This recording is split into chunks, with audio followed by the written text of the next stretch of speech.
bezala ikusten, kulturala, aktibo bat bezala ikusten du. Eta hortan invertitzeko preso denbora, eta dirua, eta gogoa, ez beraz, dani guzti hori etorri. Eta aurkezuko izkizuet, hemendik aurrera, hitzartuko dituzten izlaria zeintzu diren. Idoia Postigo, Bilbao Metropoliko zuzendaria lehenengo, ondoren, ez dakit euskarak agiletako mina izateko asmo duelako edo, itziarra barrategi, txisten lehendakari ordea. Eta gero, Lexuri Artzabalaga foru diputatua, Euskarako foru diputatua, eta nire ezkerretan dagoen Aitor Aldasoro, hizkuntza politikako sailburu ordea. Beraz, irudiaz, nire abitza eta ongi etorri. Eskerrik asko. Logistika, eskerrik asko. Egun on guztioi, eta lehenik eta behin plazerra da Bilbao Metropoliko eta marrentzat gaur hemen zuokin egotea Baskepro elkargoak euskaraz proiektua aurkezteko beraien 5. urte urren horretan, ezta? Niri dagokit gaur proiektuaren jatorria eta helburuak zuekin partekatzea. Hasteko, Bilbao Metropoli 30 elkarte publiko-pribatua da. Gaur egun daukagu 140 kide, beraien artean Eusko Jaurlaritza, Bizkaiko Foru Aldundia bazkide sortzaileak eta hainbat elkargo profesional ere. Gure elkartearen eginkizun nagusia da Bilbao Metropolitarrarentzako epe luzeko begirada eta proiektuak bultzatzea eta garatzea gure bazkideekin batera eta gure bazkideentzat. Eta egia esateko gure elkarteak krisialdi sakon batean jaio zen duela 35 urte, gutxi gora bera, eta testuinguru horretan, batez ere erakunde publikoek erabaki zuten Bilbao Metropolitarra bilbisteko plan estrategiko bat martxan jartzea eta Bilbao Metropoliko 30 elkartea sortzea. Eta hasierako 19 kide izatetik gaur egungo 140 kide izatera igaro gara. Aipatu dudan bilbisteko plan horretan, azpiegiturak funtsezkoak ziren. Baina denboraren poderioz konturatu gara azpiegiturak beharrezkoak direla, baina ez direla nahikoak gure lehiakortasun eta ongizaterako. Eta horrela, paradigma aldaketa proposatu dugu, azpiegituretatik balioetara. Eta marko horretan, Baskepro proiektua sortu zen, profesionaltasunaren balioa indartzeko. Eta, elkargo profesionalei horrelako sare informal bat osatzea eskaini genien, eta erantzuna oso positiboa izan zen, eta ordutik hona hainbat proiektu eta ekimen landu ditugu elkarrekin, eta haien artean gaur aurkezten dugun Baskepro elkargoak euskaraz proiektua. Ekimen honetan, 12 elkargo profesional eta Bilbao Metropoliko 30 parte hartzen ari gara, eta, 5 urte hauetan nabariak izan dira aldaketak, ezta? Prentsa oharrean daukazue informazio guztia, baina kasu guztietan euskararen indizea nabarmen hobetu da, eta besteak beste langile elebidunen kopuruan 18% igoera egon da. Zerbitzuei dagokionez, urtero ia 200 ikasle egon dira kurtsoetan. 100 intrinaki egokitu dira, 300.000 hitz itzuli dira, eta elkargo guztietako terminologia hiztegietan 13.000 erregistro baino gehiago sartu dira.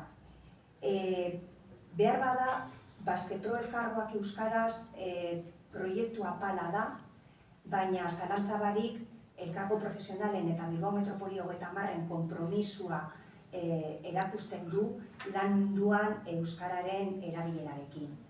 Eta bukatzeko nola ez, gure eskerrik beroenak Eusko Jaurlaritzari eta Bizkaiko Foru Aldundiari beraien babesa proiektu hau posible egiteagatik, eta noski elkargo profesionalei proiektu honetan parte hartzeagatik. Bilbao Metropoliko 30 ustez gure etorkizuneko metropolia euskalduna izan behar da, eta beraz aurrera eta eskerrik asko.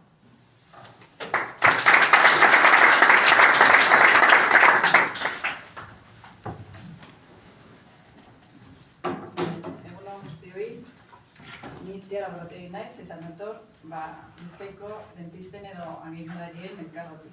Eta niretzat ere plazer handia bat da hemen egotea eta gure esperientzia partekatzea Elkargo Euskaraz proiektuan. Duela 10 urte baino gehiago ekin genion bide honi. Bilbao Metropoli 30ek bultzatutako Baskepro elkargoak sarearen barruan. Helburu argia zeukan. Euskararen erabilera normalizatzea arlo profesionalean eta elkargo kideen eguneroko jardunaldian bai. Izan ere, euskara gure identitatearen partea da eta gure eguneroko lanean ere leku propioa izan behar. Gure parte hartzea 2021an hasi zen. Bilbao Metropoli 30ek Baskepro elkargoak proiektua jarri zuenean martxan. Proiektu hura 3 arlotan oinarritzen zen, nazioartekoa, prestakuntza eta etorkizuna. Urte bete geroago, 2012an lehen bilera handia egin zen, erakunde eta elkargoetako ordezkariekin. Helburuak zehazten hasi ziren, baina erronka handia zen oraindik. 2020 urtea izan zen Elkargo Euskaraz ofizialki abian jarri zen urtea. COVID-19 pandemian bete-betean geunden, eta zailtasunak ugariak izan ziren. Baina zailtasunak aukera bihurtu ziren. Erakutsi genuen konpromisoarekin posiblea zela aurrera egitea. Lehen urte hartan 10 erakunde batu ginen, gure elkargoa barne, eta lorpen zehatzak izan genituen. Euskalduntzi ikastaroak eta Euskara Teknikoaren ikastaro bat jarri genituen martxan. 11.000 elkargokide baino gehiago erabilbideak eta terminologia zerbitzuak jaso zituzten. Jakizu aldizkariak Euskararen normalizazioari buruzko informazioa zabaltzen hasi zen, eta Euskaraldian aktiboki parte hartu genuen, 125 lagun eta 27 gune sortu genituen. Jakina, oztopoak ere izan ziren, elkargo guztiek ez zuten parte hartze bera izan. Baliabideak eskasak izan ziren eta ikastaroetan espero baino ikasle gutxiago izan ziren. Hala ere, bidea irekita zegoen eta konpromisoa sendotuta. 2021 eta 2022 hazkundea eta sendotze urteak izan ziren guretzat. 2021an 12 erakunde elkartu ginen. Urte horretan gure webgunea, txartelak eta inprimakiak berrikusi genituen, pizkanaka euskaraz integratzeko. Euskararen koordinatzaile bilerak egin ziren, gaitasun lingustikoen inkestak eta motivazio indartzeko bizita kulturala. Esate baterako Bilboan dezakera. 2022an 13 erakunde bildu ginen, eta urrats sendoagoak eman genituen areago. Gure egoitzan, hitzaldi interesgarri bat egin genuen. Ekologikoan da euskara erabiltzea lemapea. Gainera, proiektu publikoa egin genuen Eusko Jaurlaritzarekin eta Bizkaiko Foru Aldundiarekin batera. Eta Euskaraldian berriro parte hartu genuen, aurreikusizioan datuak hobetu zaien. 2023 eta 2024 aurrepauso handiak emateko urteak izan ziren guretzat. 2023an gure helburua izan zen gure material guztien berrikuspena. Webgunea, inprimakiak, seinaleak euskaraz txertatuz ere bai.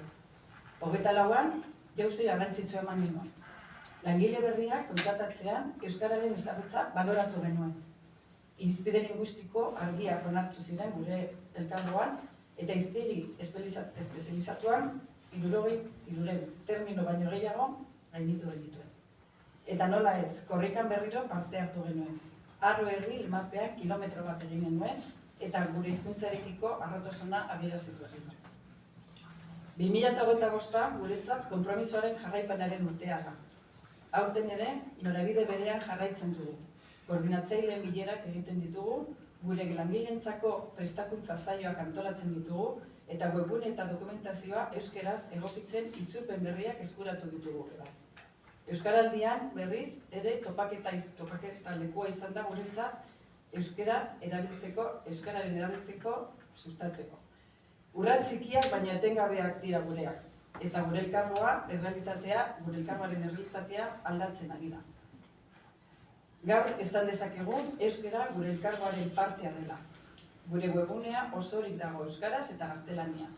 Gure korrespondentzia ofiziala 2 hizkuntzetan egiten dugu. Jarduera eta ikastaroak euskararen normalizazioarekin lotuta antolatzen ditugu. Gobernu batzordea eta gure lankideak guztiz inplikatuta daude. Eta horri esker, euskara hurbilago eta arrantzatsuago eskaintzen dugu gure lanean. Hau urrats zikien, baina etengabeko lana da. Eta eskerrak eman nahi dizkiegu elkargoak euskaraz proiektuari eta bere arduradunei, Patxi, Alaina eta Saioari. Beraien laguntza eta pazientziari esker aurrepauso esanguratsuak ematen ari gara. Azken batean, esperientzia honek erakusten digu euskara gure jardunean txertatzea ez dela soilik hizkuntza kontu. Konpromiso kulturala, soziala eta etikoa ere bada. Gure identitatea indartzen duena eta gure harremanak hobetzen dituena. Aurrera jarraituko dugu ilusioz. Gure elkargoaren eta gure komunitate profesional osoaren etorkizuna euskaratik ere eraikiko delakoan. Eskerrik asko.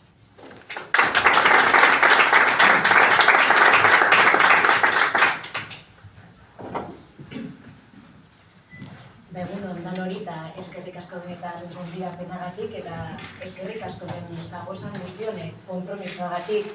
Hemen gagozanok helburu partekatua dekogu. Euskereak gure bizitzetan dauen presentzia bermatutea eta sustatuteak behar dago. Eta horregatik itxiko duztezue zeuokaz hausnarketa batzuk partekatzea. Bizkaiko Foru Aldundiaren lehentasunen artean dago euskerea jagotea eta merezidu dauen lekua emotea. Zeharkako ekimen modure ikusten dugu, gure sail guztietan eta eguneroko lanean kontuan hartzen duguna. Duela gitxi, ez dakiten zungo bazenuen, Bizkaian Bagara aurkeztu genduan. Bizkaiko Foru Aldundiak Taupaga Salkarlanan martxan jarritako asmo handiko proiektu era hau. Euskerearen normalizazioaren bidea guztion artean egitea jagoku, bakotzak bere arduretan, eta holan, honako hau horretarako tresnak eta bideak sortzera konprometitzen gaituen egitasmo bat da. Datuen arabera, orain 30 urte, 25 ingurukoa zan, 5 eta 19 urte bitarteko bizkaitar euskaldunen 100koa. Gaur egun, 10-tik 8 baino gehiago, 84,4 dira euskaldunak adintarte horretan. 20 eta 65 urte bitarteko artean be, euskaldunen 100koak gora egin dau, azken 3 hamarkadatan. Lau metropoliren adin horretan. Euskerea ikasgelatik atara behar dugu. Kirolean, aisialdian, lagun artean, kultura kontsumiduten dugunean, modu naturalean eta bide desberdinetatik bultzatu gura duguz erabilera eta transmisioa. Esan dodan lez, horretarako sortu dugu Bizkaian Bagara ekimena lurralde osoan euskeraren presentzia indartu eta errealitate linguistiko eta publiko desberdinetara egokitzeko. Esparru sozioekonomikoan eta lan munduan be, holakoak ezinbestekoak dire. Gizarte euskaldunago bat lortuteko guztion parte hartzea eta implikazioa beharrezkoak dira. Horregatik, euskeraren presentzia eta sustapena arlo guztietara zabaldu behar duguz. Bizkaiko Foru Aldundiak babesa emoten dutze esparru horretan garatzen ari diran proiektu ezberdinei. Horren adibide dira, Arratialdean, Durangaldean, Bermeon, Mundakan eta Sukarretan zein Txorierrin martxan dagozan Eusgara, Landue, Eskueran eta Abia proiektuak. Goraipatzekoa da eskualde honetan egiten ari diren lana euskeraren inguruan enpresa munduan. Garrantzi handikoa, esan bezala, enpresen, hezkuntza zentruen, ikasleen, adinekoen egoitzen edo bestelako eragileen parte hartze aktiboa, honetan danok daukagu zer esan eta zer egin. Horreri emoten dutzagu balioa, lankidetzari, erakunde publikoak, eskualdeko eragileak, lana egiten daben enpresak, guztioi jagoku, bakoitzaren errealitateari egokituta, euskeraren sustapenaren ekarpena egitea. Laborduko martxan dagozan Bizkaiko proiektu honekaz batera, Aldundia prest dau lan munduaren eremu honetan egindako lanean sakontzeko. Orain arteko lankidetza arloak mantenduta gainerako erakundeakaz. Indarrak batzea eta modu partekatuan lan egitea garrantzitsua da. Euskararen erabilera gizarte eremu guztietan sustatuteko, baita lan munduan be. Lurraldeko profesional guztiei lagundu behar diotzegu, gizarte elebidun eta kohesionatuago baterutz aurrera egiteko. Guztion ardura da, gure hizkuntza jagotea eta erabiltea, beraz, jarrai daigun elkarlanean indarrak batuz. Gaur ardatz dugun programa honen helburua da, alkargo profesionalen eta alkargokideen lan espazioetan euskararen erabilera areagotzea. nik neube bai, abokatu bezala, Bizkaiko Baskuneko kide bezala, Euskara Batzordeko kide nintzen legebiltzarrean eta Aldundian sartu aurretik, eta badakit zelako ezintasunak edo oztopoak aurkituten dugu zan, horrelako elkargo profesionaletan euskalduntzean sartzea, baina mesedez jarraitu ekin gogotsu. Seguru nago, alkargo honei euskerak balio erantzia emoten deutzela euren eguneroko jardunean eta lehiakortasunean. Bai, ganera lagungarria egiten jake, entidade barruko langilei be, euren arteko hartu honetan be eragina baiteko. Euskeraren erabilera apurka-apurka badabe normalizatuz. Amaitu horretik gogorarazo gura dut, hizkuntzen kudeak eta egokia egitea be barrikuntza batala. Beharrezkoa dan barrikuntza, enpresa eta gizarte lez daukaguzan erronkei erantzutako gizarte moderno bat bezala. Orain bai, berbea luzatuko dutzet, hizkuntza politikarako sailburu ordeari, Aitor Aldasorori, talde honen parte nagusia dalako Eusko Jaurlaritza eta eskertuz bai bere lana eta elkarlana. Aitor, zeure.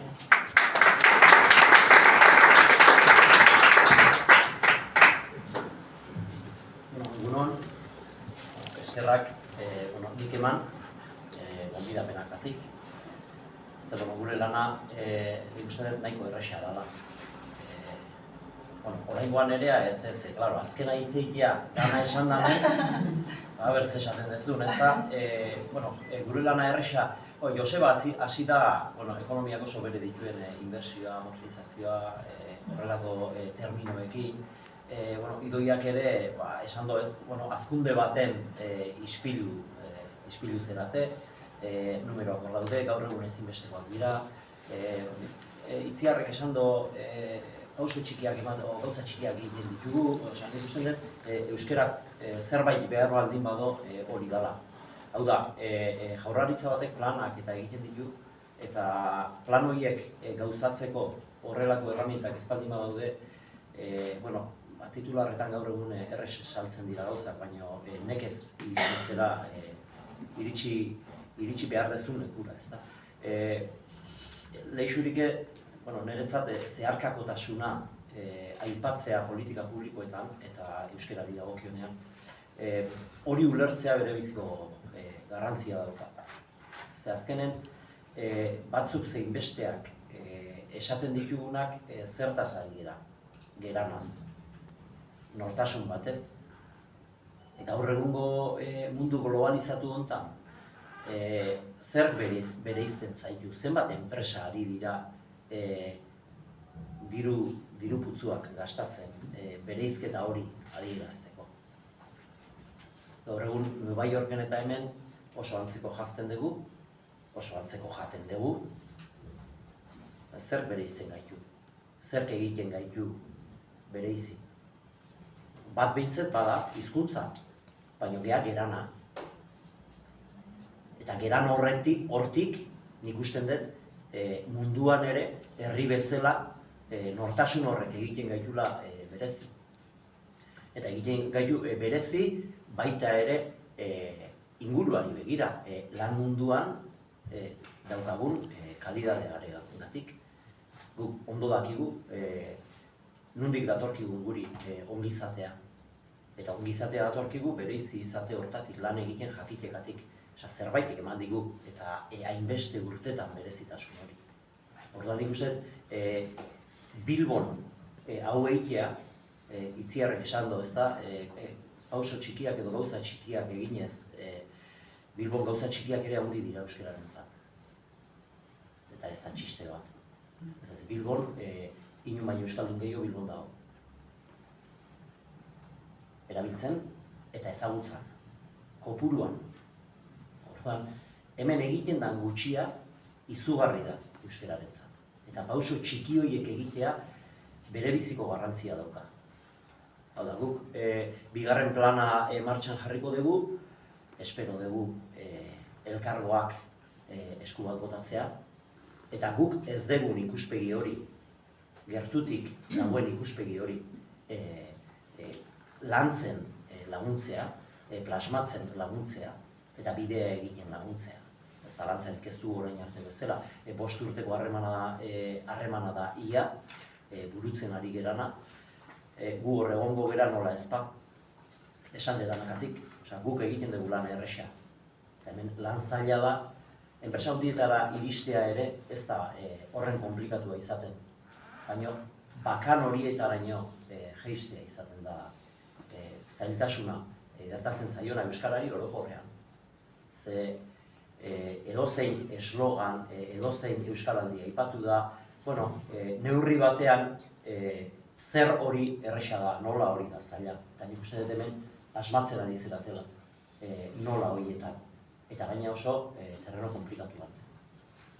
Torkin asko inguratzen diren leku batean, lan munduan, zeharkakotasun hortan inoiz eduki ez degun euskaldun kopurua baldin badaukagu, zeharkat leixurik aipatzen zuen zeharlerro horietan lan mundua pare-parean hartzen du. Ez dago, ia langabezirik ez dago. Horda, aukera izugarria dela eta erronka izugarria dela. Eta nik eskerrak, eman beharret bihotzez ematen ditute eskerrak, iristen zeratelako normalean erakundek nekez iritsi gaitezken personengana. Leixurik aipatu ditu, hainbat proiektu urteak dira, Bizkaiko aldundia lantzen eta arrakastaz lantzen ari diren proiektuak dira, bailara ezberdinetan. Jaurlaritzatik ere lan mundu estrategiko izan da Lanera izeneko proiektua martxan jarri dugu.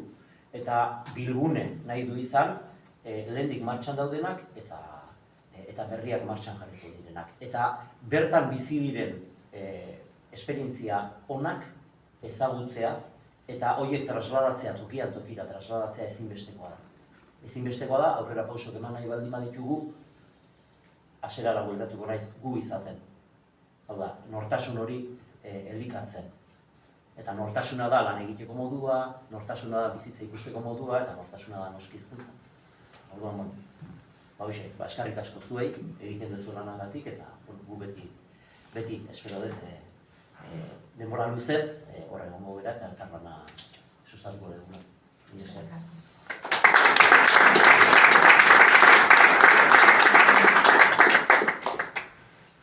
Igual, ez dakit galderaren bat dago, edo? Bueno, pues, eskerrik asko besterik ez, gurekin egoteagatik gaur, eta, aurrera, ezta? Mila esker. Eskerrik asko.